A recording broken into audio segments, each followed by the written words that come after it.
ఇప్పుడు రాబోయే రోజులలో టీఆర్ఎస్ పార్టీ నిజంగానే ఎక్కడ మీకు కనిపించదు.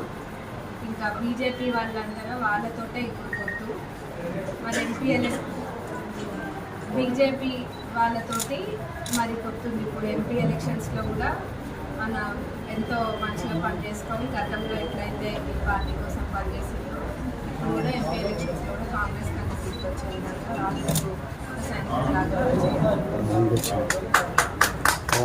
50,000 మెజార్టీ తప్పకుండా మన తరపు నుంచి మనం పంపిస్తామని మనస్ఫూర్తిగా జరగదు.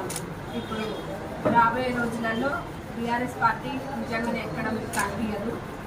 ఇంకా బీజేపీ వాళ్ళందరూ వాళ్ళతోటే ఇప్పుడు పొత్తు. మరి బీజేపీ వాళ్ళతోటి మరి పొత్తుంది. ఇప్పుడు ఎంపీ ఎలక్షన్స్లో కూడా మన ఎంతో మంచిగా పనిచేసుకొని గతంలో ఎట్లయితే ఈ పార్టీ కోసం పనిచేసిందో ఇప్పుడు కూడా ఎంపీ ఎలక్షన్స్లో కూడా కాంగ్రెస్ కంటే తీసుకొచ్చే విధంగా రాజు ఒక సైనికులాగా 50,000 మెజార్టీ తప్పకుండా మన తరపు నుంచి మనం పంపిస్తామని మనస్ఫూర్తిగా